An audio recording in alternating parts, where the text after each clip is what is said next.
It's Nolan. Now, before we get started, make sure y'all hitting that like button. Make sure y'all sharing it on your respective platforms. Let somebody know what we're doing today. Now, let's get into the show. Now that I got your attention, I guess I should probably mention I got a new album available now on my site. Nigga, fuck all that whining and bitching. You looking for greatness, then I'm the description. Dropping me by like a prison.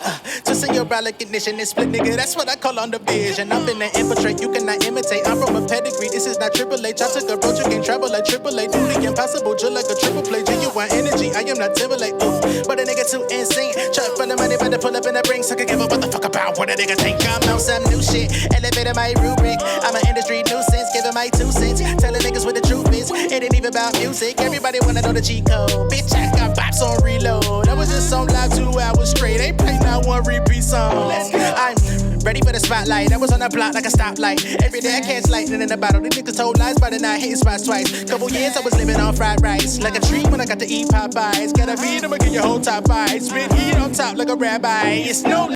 What's going on, beautiful people? It's the kid J Nolan here. Welcome back to another episode of Inside the Industry, your number one source for music, entertainment, commentary, and breakdowns. Hope everybody's doing well out there this evening. In tonight's show, we're going to be getting into Megan Thee Stallion and the update in her dispute with Emilio Garcia, aka Emilio Coochie, the former photographer that used to work with her, who she ended up firing.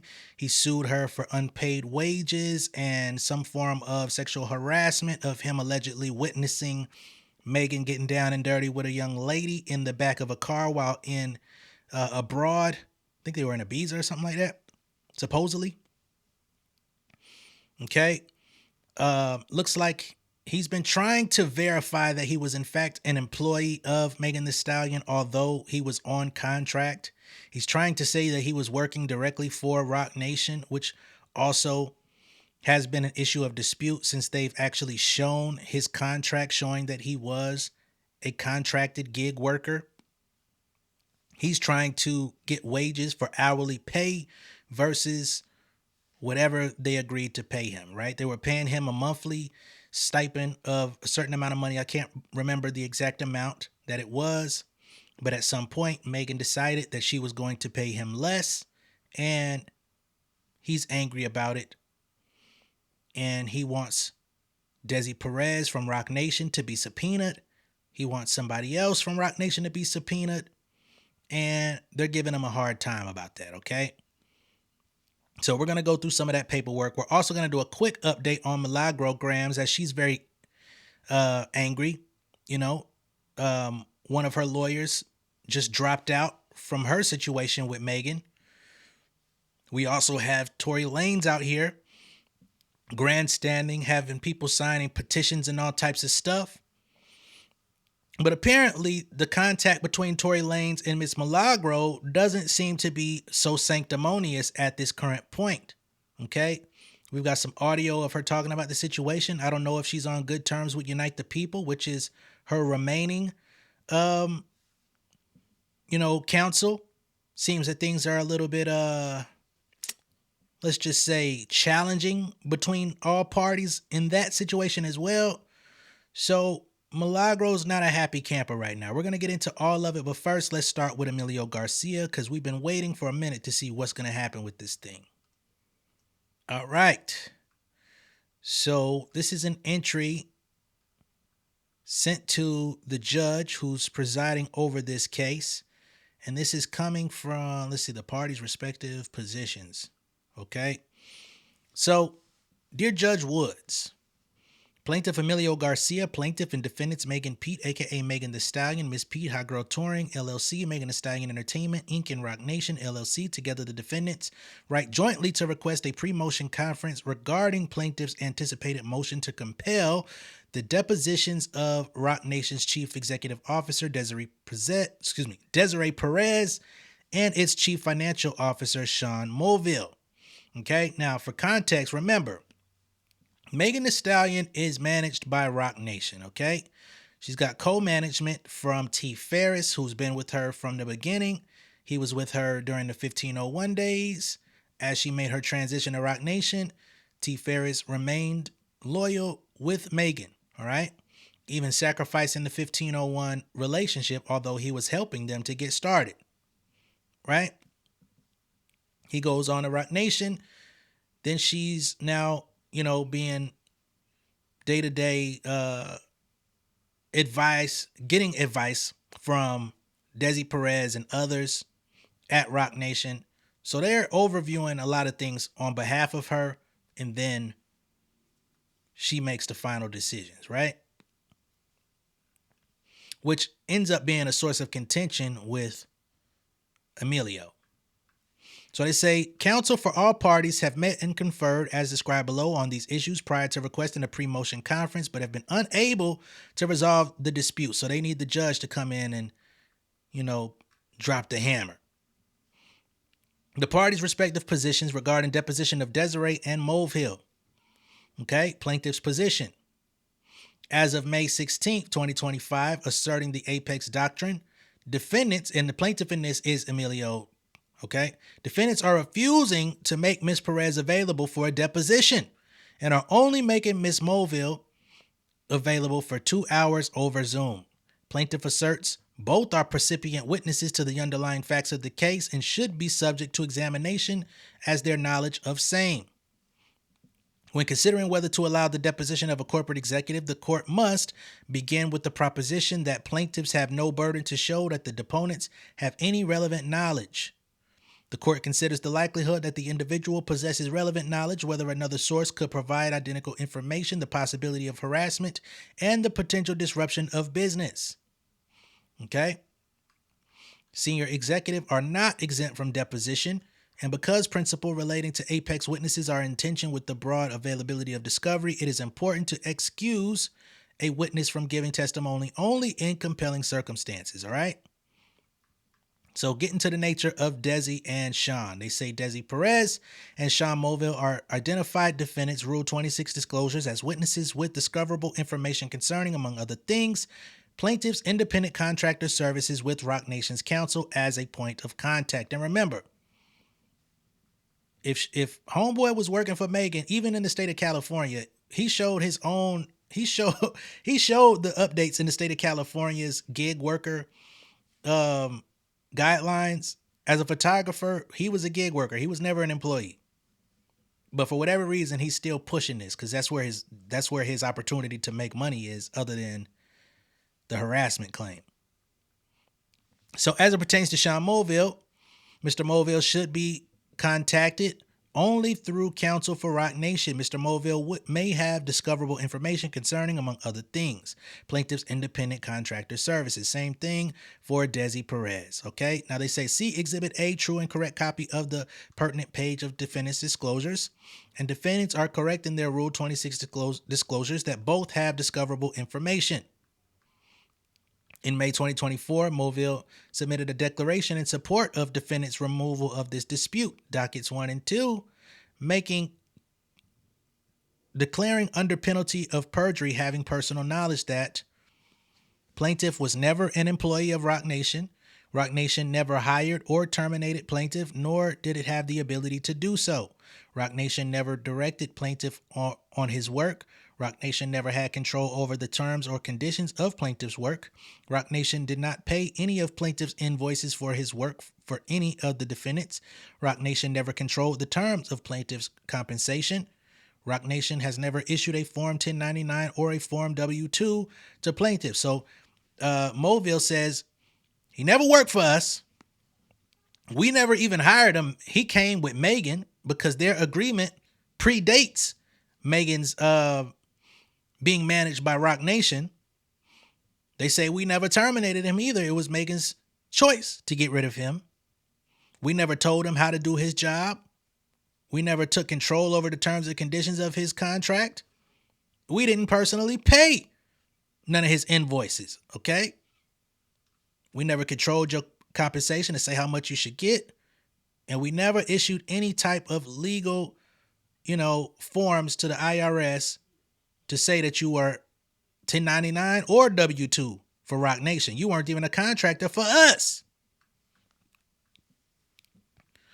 So Emilio's team is saying Because these Rock Nation employees have this information to write a declaration on Megan's behalf, then you must have personal knowledge that we at bare minimum should be able to ask you questions about. I don't think that's unfair though, to be honest. I don't think you're going to get any information, but hey, if you can write a declaration, you can answer some questions. That's fair. Plaintiff will testify as to direct conversations with Mr. Mulvihill about how he was supposed to be paid, the rate of pay, the process to make sure he was paid, and how to continue working for defendant Pete. As both parties are asserting, Mr. Mulvihill has firsthand personal knowledge regarding the factual contention supporting or defending the claims at issue. Mr. Mulvihill's deposition should take place beyond the 2 hours proposed. They want 4 hours instead of the 2 on Zoom. As for Ms. Perez, in addition to being defendant's Rule 26 witness, she communicated directly with plaintiff, as in Emilio, regarding his compensation in emails produced in this action. In these email exchanges, Ms. Perez communicates certain invoices submitted by plaintiff were not approved, sometimes without explanation. Below is one snapshot of just one thread. Exhibit B, where Ms. Perez demonstrates she, not others, is the lone decision maker on plaintiff's compensation. Okay? So they're saying that Ms. Desi Perez from Rock Nation was actually in email correspondence with Emilio, and she was approving or denying certain elements of his compensation. Okay? When plaintiff asked Ms. Perez why invoices were not approved for work performed, Ms. Perez's response, okay? So this is an email from Desiree to Emilio, and they have CC'd Lynette from Rock Nation and someone from a law group. I'm guessing that's Emilio's lawyer. Okay, this was Friday, August 26th of 2022. So we're coming up on 3 years ago. Okay, Desi says, hi, the reimbursements were approved. Process is you turn your invoice in. I review it, then it goes to Meg to approve. Then it's wired. We just agreed on only paying reimbursements. I approved it yesterday. I would think you should be paid by Monday, the latest. Okay, so this is Desi saying that some form of reimbursement was being paid or approved to be paid. Okay, and hold on, y'all. All right, we'll continue. So they say, I would think you should be paid by Monday the latest. This is Desiree Perez once again. We cannot pay you for time you aren't present. We are happy to pay for editing. It would not be the same pricing. I don't want to suggest pricing. You should advise what that is, but it cannot be the same as being present. Okay, so this is Desiree saying that you're doing work that's not actually present with Megan. And they're going to give additional context into this in just a moment. They're paying you at this point. Megan's paying you to edit photos, right? You're not actually doing active photography. You're not traveling with her. You're not inconveniencing yourself with all of this stuff being with her. This is time that you're able to work on your own time, right? So it would not be the same pricing that you're typically being paid. Desi says, I don't want to suggest pricing. I'm not telling you what you should be charging. You need to advise what that is under the scope of editing. But it can't be the same as being present. As far as what happens on edits, I don't want you to deny doing the work and happy to compensate you. Let's agree on the rate. I'm due to speak to your lawyer in a few minutes. So this is Desiree acting as Megan's manager saying, hey, you wasn't here, so you're not going to get paid the same price. But she's not telling him what he should be paid. You just need to bring us a lesser amount for doing lesser work. Okay? Moreover, Ms. Perez participated in text message groups discussing or relating to plaintiff's performance of duties. Based thereon, plaintiff believes Ms. Perez and Mr. Mulvihill, as percipient witnesses should be examined about their firsthand knowledge despite their high-level executive positions and titles. Defendant's position, all right? This is Megan and etc., Rock Nation, everybody else. Plaintiff's request to depose both The CEO and the CFO of Roc Nation is the precise type of harassing conduct which falls squarely within the protections of the Apex Doctrine. Okay, a party seeking to depose a high-ranking corporate officer has the burden to demonstrate that the executive, one, has unique, non-repetitive, first-hand knowledge of the facts at issue, and two, that other less intrusive means of discovery have been exhausted without success, internal citations omitted. In order to be able to depose such high-ranking executives, it is plaintiff's burden to prove that these individuals have unique evidence and personal knowledge of the claims at issue, and plaintiff is unable to obtain testimony concerning the relevant conduct from other witnesses. Here, plaintiff has failed to meet either of those thresholds. Neither Ms. Perez nor Mr. Mulvihill has unique evidence or personal knowledge of any events or issues that are material to this case that plaintiff cannot obtain through other witnesses, and plaintiff has provided no evidence to the contrary. Okay? First, the fact that Ms. Perez and Mr. Mulvihill are listed on defendants' initial disclosures is irrelevant to whether they must be deposed in this case. The standard under Rule 26 regarding initial disclosures is quite different than the standard governing who should be deposed under the Apex Doctrine, as Rule 26 requires disclosure of any individual likely to have discoverable information. As such, their identification on Rule 26 disclosures does not mean they are removed from the well-established safeguards from deposition provided under the Apex Doctrine, and plaintiff has not cited any case law to the contrary. As to Ms. Perez, plaintiff has failed to establish a need to depose her, the CEO of a multinational company. Plaintiff does not, because he cannot, identify any calls or in-person meetings between him and Ms. Perez. Okay? And we saw Ms. Perez said that she was getting on the phone with his lawyer, not him. She has emails, but they say you can't identify any calls or in-person meetings. Instead, plaintiff relies on approximately 3 unique email chains and a text message chain.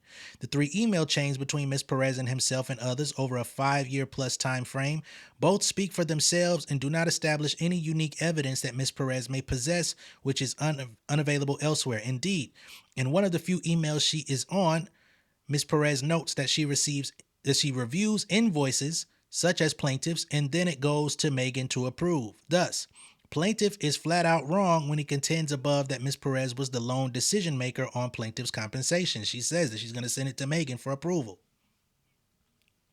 Plaintiff will have ample opportunity to ask Ms. Pete about this approval process during her upcoming deposition, and thus the information is not unique to Ms. Perez or unavailable to plaintiff. So they're saying you can ask Megan about it in her deposition. Why you got to get Desi Perez involved? She answered a few emails and a couple texts. Moreover, the text message thread plaintiff references encompasses 8 text message chains. Ms. Perez is on only one of those chains, which is a text comprised of nearly 30 people for the purpose of discussing security-related issues, including threats and emergency info, and wherein Ms. Perez makes only a single comment. These text messages do not discuss or relate in any way to plaintiff or the claims in this lawsuit, and are thus irrelevant for purposes of demonstrating that Ms. Perez possesses unique information. Further, that Mr. Mulvihill, Roc Nation CFO, submitted a declaration in connection with the motion to transfer, confirming that, for example, Roc Nation never issued a W-2 to plaintiff as he was not its employee, does not alone meet the standard for setting aside the Apex Doctrine and requiring his deposition. Plaintiff has not provided any evidence as to why Mr. Mulvihill possesses unique evidence or personal knowledge that cannot be obtained through other sources. Okay? Despite this, in a good faith attempt to curtail this dispute, Roc Nation offered Mr. Mulvihill for 2 hours of testimony, basically saying he don't have to give up no time under this Apex Doctrine, but under good faith, they've allowed you to have access to Mr. Mulvihill for 2 hours, yet y'all are requesting 4. Okay, which plaintiff rejected without explanation, claiming without support that 4 hours were required.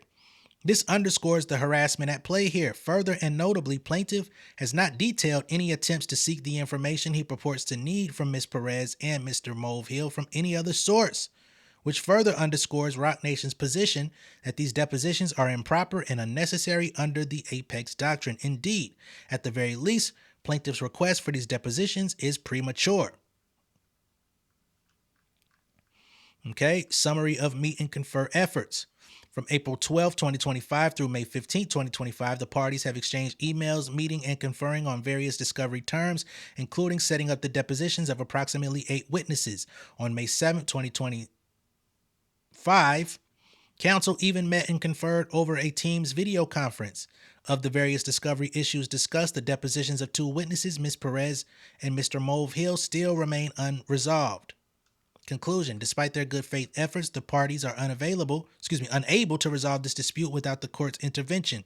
Accordingly, pursuant to Rule 2E2 of Your Honor's Individual Rules of Practice in Civil Cases and Fed R Civil P37A1, we respectfully request a pre-motion conference concerning the request to take the Perez and Move Hill depositions. We thank the court for its time and attention to this matter. Desi Perez and Mr. Move Hill saying, fuck y'all. Do it. Get somebody else to do it. Okay. Emilio's legal team is saying, no, we need y'all. Okay. So now we get into the exhibits. Exhibit A here. Defendants Megan Thee Stallion, Hot Girl Touring, LLC, Megan Thee Stallion Entertainment, Inc., amended Rule 26 initial disclosures. Pursuant to Federal Rule of Civil Procedure Rule 26E, defendants Megan Thee Stallion, Hot Girl Touring, LLC, Megan Thee Stallion Entertainment, Inc., collectively, the Pete defendants, by and through their undersigned counsel, hereby serve the following amended initial disclosures based on information currently available to them. And remember, Megan and her companies and Roc Nation are all defendants, but they're representing themselves. As in, Megan has her team, Roc Nation has theirs, and they both are putting in their own bid for these allegations. They're not responding jointly. The Pete defendant, because Roc Nation wants to be dropped from it, period. The Pete defendants investigation is ongoing, and they reserve the right to further amend, modify, and or supplement their initial disclosures as provided by Federal Rule of Civil Procedure 26E based on additional investigation and discovery. To the extent additional disclosures are not mooted or made redundant by future discovery and document production. The Pete defendants' disclosures are made without waiving the right to object any discovery request or to the admissibility of evidence on the grounds of privilege, work product relevance, materiality, hearsay, or any other proper ground, or B, the right to object to the use of any information provided in or derived from these disclosures for any purpose, in whole or in part. Individuals, based on the Pete defendants' investigation this far, the Pete defendants presently believe that the following individuals are likely to have discoverable information that the Pete defendants may use to support their defenses and would not be presented as witnesses solely for purposes of impeachment. All addresses and contact information to third parties are provided on information and belief. We have Megan here, we have Sean Mulville here, we have Desi Perez. We have some other people that work for Rockefeller Capital Management, not to be confused with Rockefeller, but Rockefeller. Okay, which is basically money management, financial advisors who may have something to say about what's going on here. You have Akil McCoy. These are all people, T. Ferris, Julia Mitchell, all people from Megan's side who could possibly have to do a deposition about information.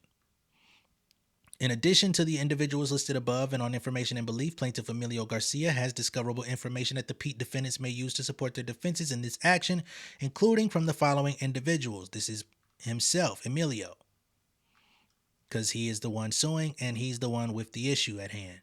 The Pete defendants are currently reviewing whether there are additional individuals that are likely to have discoverable information that they may use to support their claims or defenses, and reserve the right to amend these disclosures in accordance with the Federal Rules of Civil Procedure during the course of discovery with respect to any other individuals who are identified as having discoverable information.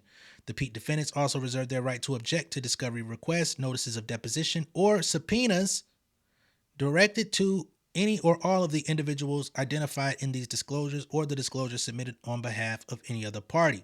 By indicating the general subject matter of the information the above individuals may have, the Pete defendants in no way limit their right to call any individuals listed to testify concerning another subject or subjects. If required, Expert disclosures will be made in accordance with the Civil Case Management Plan and Schedule Order ECF number 64 and the Federal Rule of Civil Procedure 26A2. Documents pursuant to Federal Rule of Civil Procedure 261A2. The Pete defendants identify the following categories of documents: electronically stored information and tangible things that they currently have in their possession, custody, or control, and may use to support their defenses, other than documents which may be solely used for impeachment. The categories of documents. Why is it cut off like that? Exhibit B. So here in Exhibit B, it looks like we have Rockefeller Capital Management sending over 2 invoices from July 22nd invoice. Okay. So this is Emilio sending over 2 invoices to be paid. Desi Perez says, hi, these are not approved. Emilio, we will be in touch. Okay.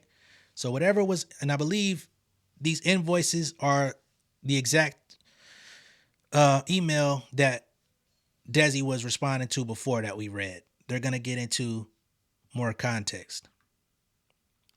This man really goes by Emilio Cucci. It's even his motherfucking email.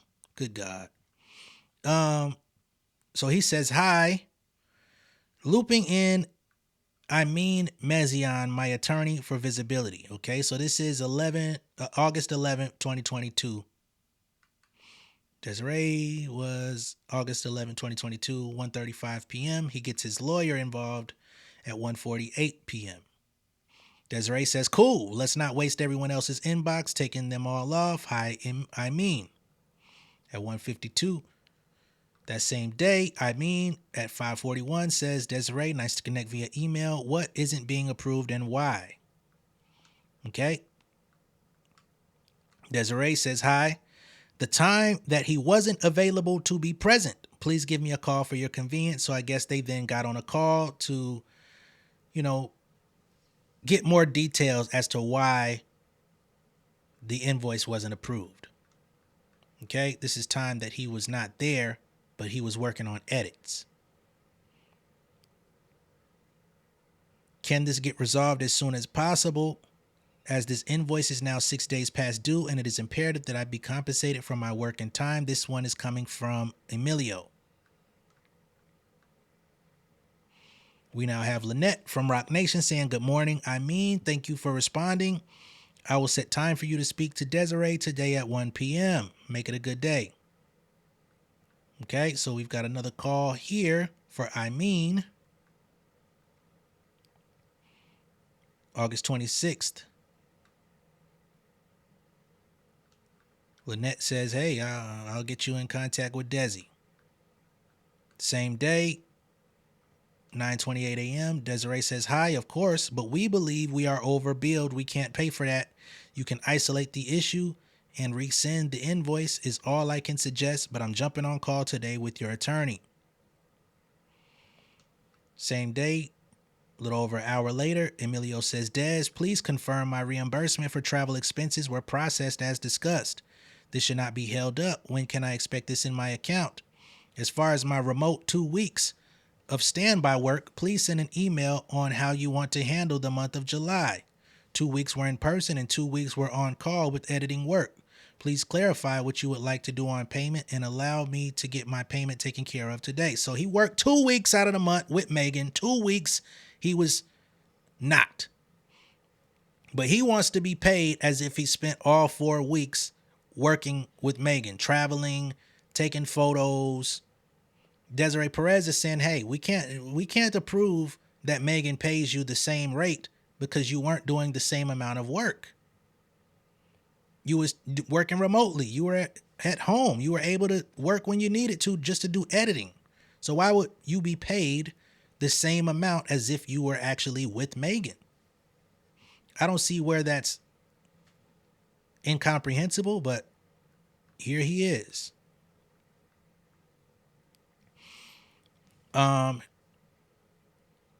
he says, please clarify what you would like to do on payment and allow me to get my payment taken care of today. Please also clarify if I'm to deny all future edits or work when being remote and that Megan is notified. So he's saying, should I not do future edits or work when I'm remote? When I'm not able to be with Megan, perhaps I should do a stoppage of work. I don't think that makes sense. You just have to create a separate rate to work under. You just want them to keep paying you the set rate while not doing the same amount of set work. Anyway, we'll continue. Desiree says hi. Okay, so this is the email that we saw before. No need to readdress that. Emilio responds, hello all. The attached invoice is a revised invoice for the days I was present working for the month of July 2022. Is it possible to expedite this payment? So he's saying, hey, I'm tired of waiting, homie. Okay, I guess he revised his invoice at this point. I don't know what changes were made. I don't know what rate he went for. A separate invoice for editing will follow. Excuse me.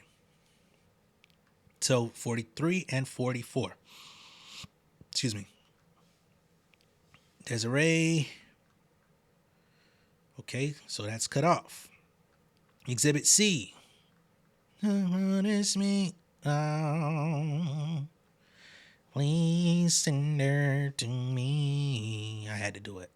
All right, so we get a email from Ronald Zambrano here on May 14th. I guess this is about the nature of the depositions. Ronald Zambrano works with Rock Nation, if I'm not mistaken. Good evening, Jordan. I appreciate the interest from 1 to 2 hours, increase from 1 to 2 hours, but I'm afraid that won't be a sufficient amount of time to examine Mr. Movehill in a deposition. Okay, no. Ronald Zambrano, they saying we need more time. Okay, so my mistake there. West Coast Travel Lawyers, partner in employment litigation chair. Okay. So he's working with Emilio. They say, Ronald, we are preparing our portion of the response, but note that there is a 5-page limit. We will send it back to you tomorrow, and then we can discuss what needs to be cut. In the meantime, we are willing to increase our offer for Mr. Movehill's deposition to 2 hours if that resolves the entirety of this dispute. If not, we will proceed with the letter. So they're saying he got 2 hours for what y'all need to do. If that ain't sufficient enough, we're going to have to go to the judge. Counsel attached here. Please find a draft letter to the judge requesting a pre-motion conference surrounding the depositions of Perez and Movehill. Please add defendant's position by tomorrow, May 15th. So this was earlier in the week. As an aside, is there any update as to a date for the deposition of Mitchell? Zambrano comes back. Good evening, Jordan. I will get notices out for Lane, Madelson, Ferris, and Pete. So these are the depositions, okay? June 27th, June 10th, June 17th. Megan at June 25th. 10 a.m. start local time. We look forward to getting the availability of Mitchell. We will draft a letter to the judge regarding the depositions of Perez, which defendants object outright, and Movehill limiting it to 1 hour for defendant to add its position before submission. So this is just the email chain of them trying to figure things out. Ronald, we still don't see either Miss Perez or Movehill as having the sort of unique knowledge required to overcome the Apex Doctrine. As Joanna noted, the standard for Rule 26 disclosures is much broader, so their inclusion in initial disclosures does not alter the analysis. As for Ms. Perez, you have failed to identify any calls or meetings between her and your client because none occurred, because she only spoke to his lawyer. That she may have emailed with him along with others on the chains and texted about matters involving him does not elevate her to the status of having unique evidence and personal knowledge which plaintiff is unable to get from other witnesses. Indeed, as Ms. Perez notes in one of the few emails she is on, I review invoices, then it goes to Meg to approve, then it's wired. Of course, you will have the ability to ask Ms. Pete about this process, and the emails otherwise speak for themselves. As for Mr. Movehill, we also don't see him rising to the level to overcome the Apex Doctrine, but are willing to compromise and offer him for a 1 hour Zoom deposition that is more than sufficient to cover the limited areas of his knowledge. We will let you know some dates. He is free for that. With respect to the defendant depositions you inquired about, we are still working on obtaining availability from Ms. Mitchell. Please bear with us a bit longer and we will revert with dates as soon as we can. As for Mr. Lang, we can offer June 27th. Please let us know if that works. He can be flexible on start time, but given the nature of his schedule, he's not yet able to confirm what time zone he will be in. You can go ahead and serve a deposition notice for him with the understanding that time zone and official start time will be settled closer in time to his deposition. We can start Mr. Madelon and Mr. Ferris depositions at 10 a.m. As of right now, Mr. Madelon will be on Eastern Standard, though that is subject to change, and Mr. Ferris, we believe, will be on Central Time, though we await confirmation. May 13th. Hi, Joanna. I'm following up on 1, the dates for deposition of Lang and Mitchell, and 2, the start times for Ferris and Mike M. on the dates set forth below. Hi, Jordan. I'm following up on the dates for the depositions of Perez and Mulville. Please advise by end of day Wednesday or we get the court's attention.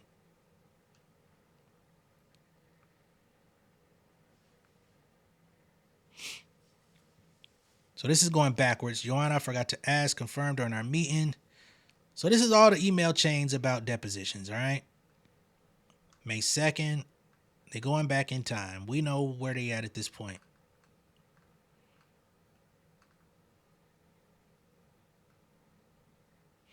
What is this?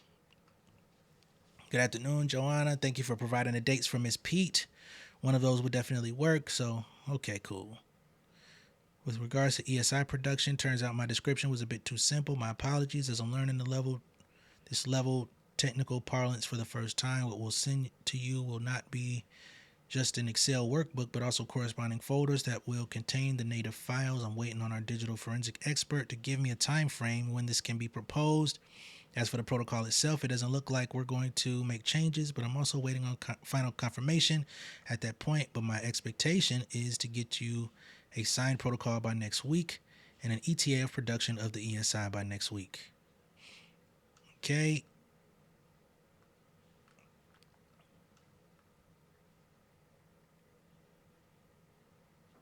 So this is just continuing to go back. We've already established what they're trying to do.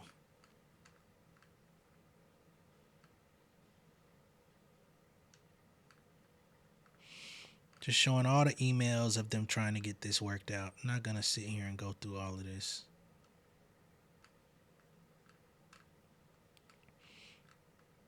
They're still waiting on Mitchell. They're waiting on Desi Perez. They're waiting on Mulville. Okay? That's what's going on.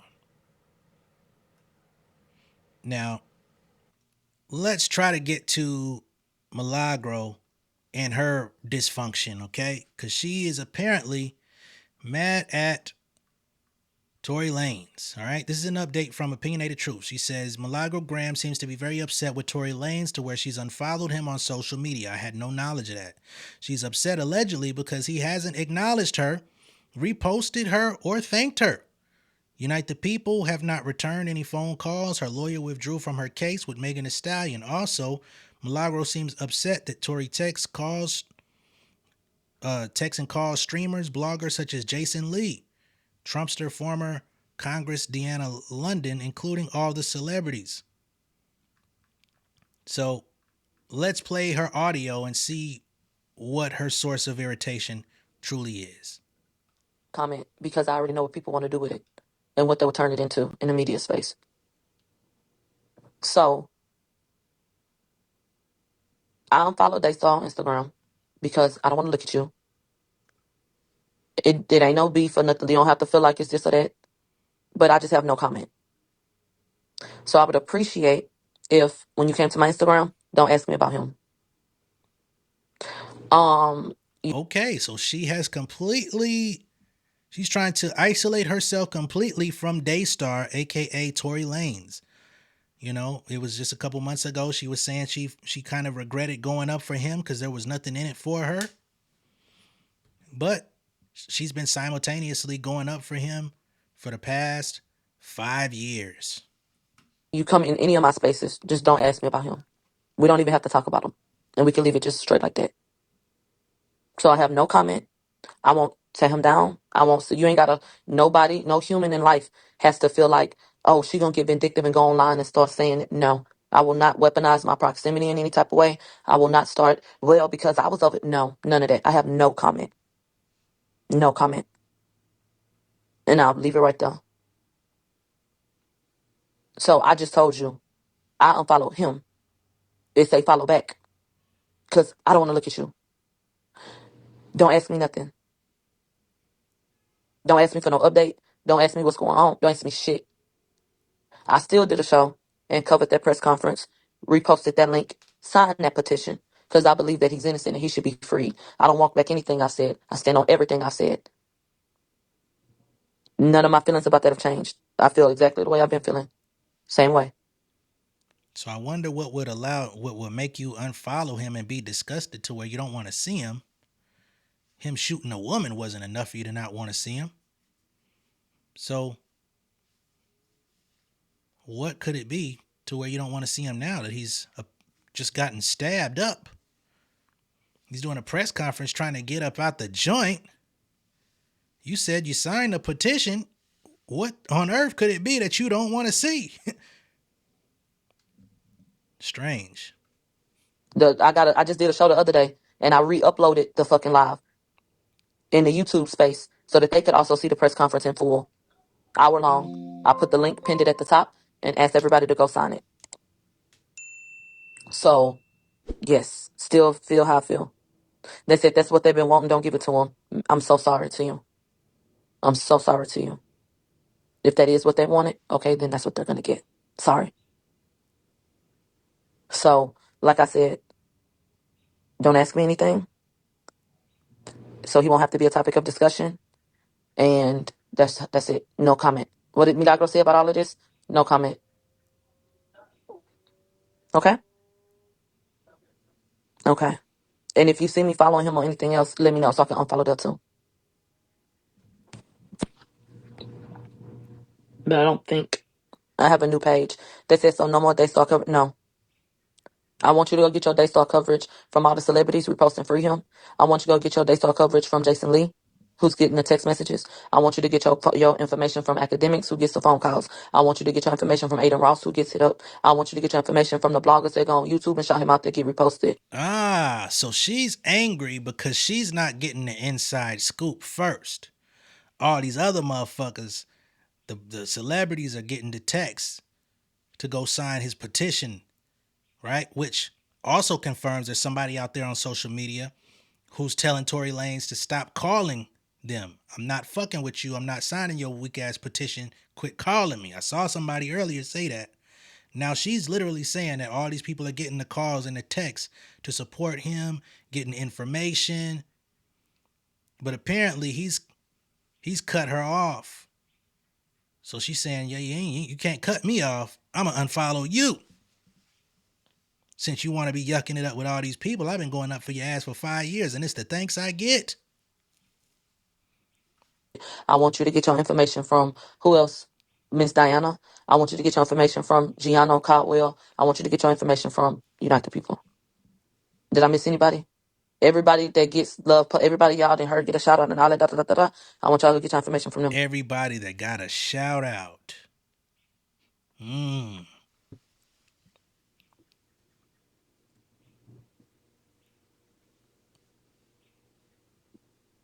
Shit, you might be able to go get it from Megan Cunha too if you want to.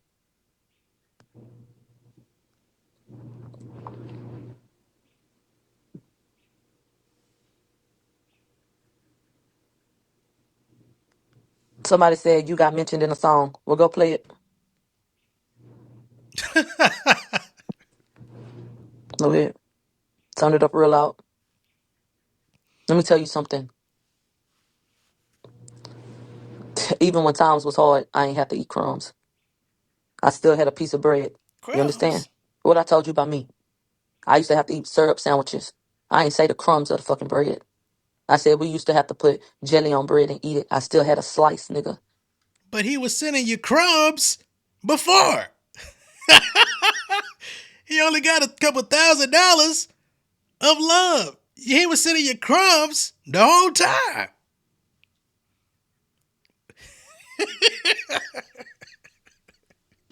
His daddy was sitting in your Grrrls. What the hell? All right, whatever. So if when shit got hard, I ain't even get crumbs then. Ain't nobody gonna crumb me. So I don't have to take no pieces of shit and accept it and say, well, at least nothing. At least nothing.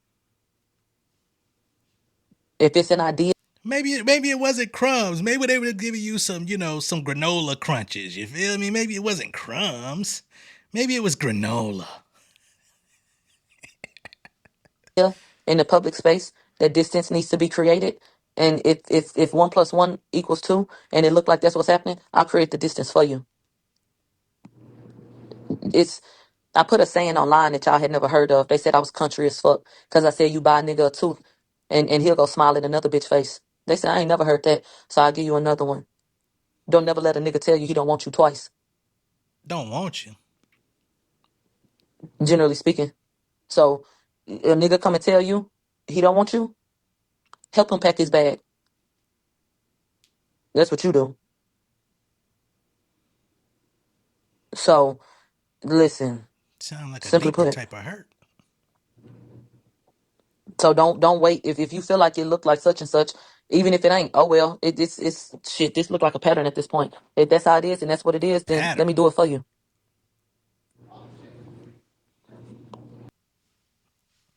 You must be feeling some type of way that his family ain't giving you no financial resources to keep your lawyers.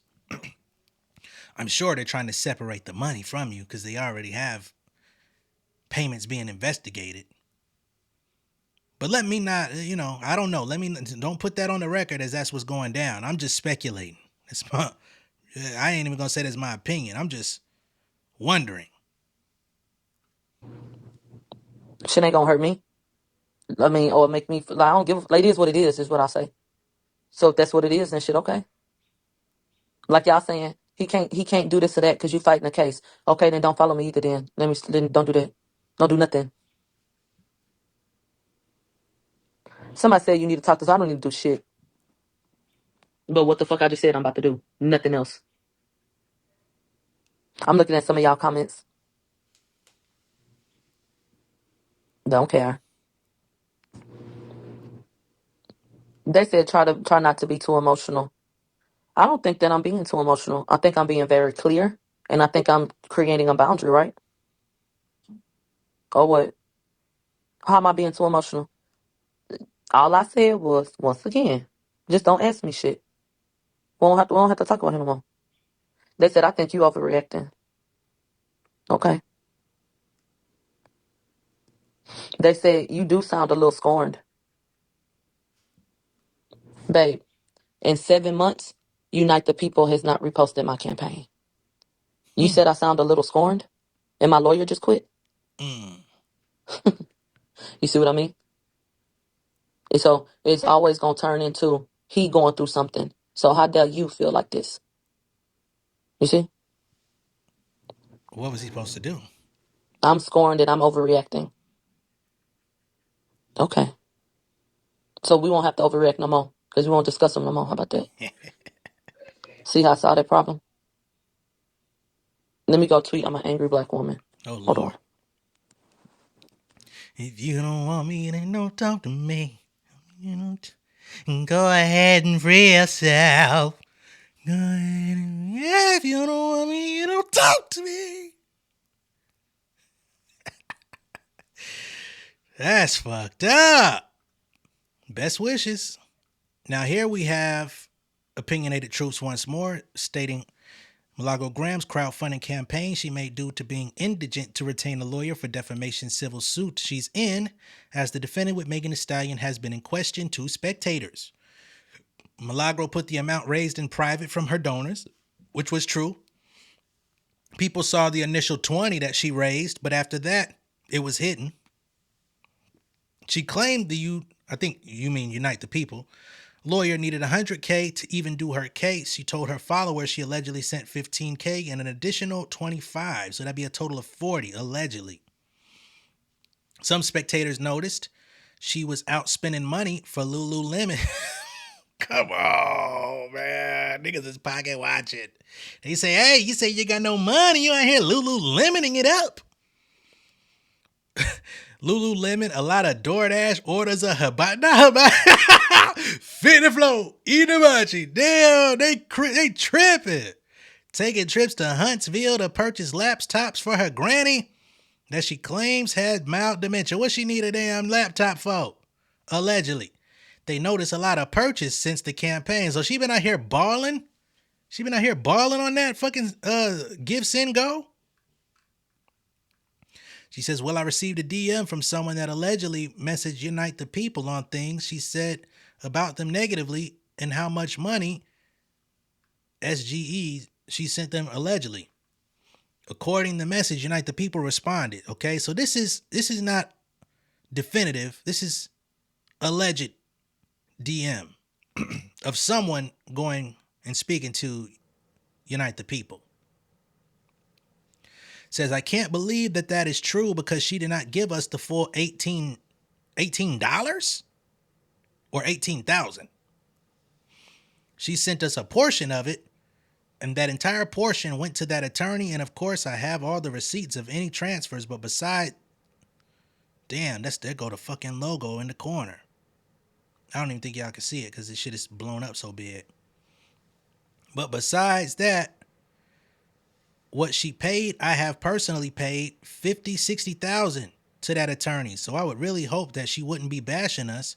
But sure, you could send the audio if that is true. I would definitely want to hear it. I haven't had time to stop and assess the situation. So this is allegedly Unite the People being informed that Milagro is online talking shit about them. And homeboy saying, I can't believe this is true. Ain't no fucking way, man. She didn't even give us the full $18,000. She sent us a portion. He says, we put up 50, 60 grand for her. Tell me she ain't talking bad about me. Oh. You can see the logo now. Says, and I would really hope she wouldn't be bashing us because we have not only assigned our attorneys for free for pro bono for her, I personally picked up, like I said, at least $50,000, $60,000 of my own organization's money was paid to that other Florida lawyer. Plus, she sent us a portion of $18,000. We sent the entire portion to the Florida lawyer, and she sent him directly the other portion. So we went above and beyond to help Millie. And I know they said there was some things going on with him getting off the case. Myself and my legal team were just going through ways to hire her another lawyer in Florida. And we were going to pay for it. So if what you're saying is true, that would be really sad. So yes, if there's some audio of that, please send that to me. But I have to say, I doubt that that's true, but just because after all the personal struggle I went through to make sure this guy in Florida was getting paid, I'm the only one that paid personal money to help her. She raised money on a platform I paid. Damn. And I believe Caesar runs that account, but I'm not going to put that on Caesar because I don't know. But Unite the People saying, how the hell she out here bashing us on socials when we've been paying it? I don't know, man. This shit seemed crazy as fuck, man. She melting down. Let me know what y'all think of all this down below in the comments. Be sure to like and share this video. If this is your first time seeing me on YouTube, go ahead and subscribe to the channel, become an insider. This saga will continue to be interesting. I can tell you that much. I'll catch y'all on the next one now. Peace. King of my city and cul-de-sac. Coming out swinging like soldier rag. Leading my people like quarterback. But I study this shit on my almanac. Had to get up and grind. Knowledge is booming, I'm here to apply. Came with the chip and the dip, it just single the mind. We finna do more than survive. I need my check. Spinning the block for the Gouda. We hitting the jeweler to flood out the net. We don't do beef for computers, I'm straight out the sewer. We come when you rest. Niggas be looking perplexed, so keeping my foot on their neck. No map, I trust my gut for the quest. But drama, I'm fully abreast. I was ready for years and they died of me. All of a sudden they tell me they proud of me. I been dropping these haters like calories. Cross them out, I came back with some boundaries. Stand for my honor, but too raw, no corner. Packing the stick with a drummer. Wanna catch my bad, won't fumble. I done came too far to be humble.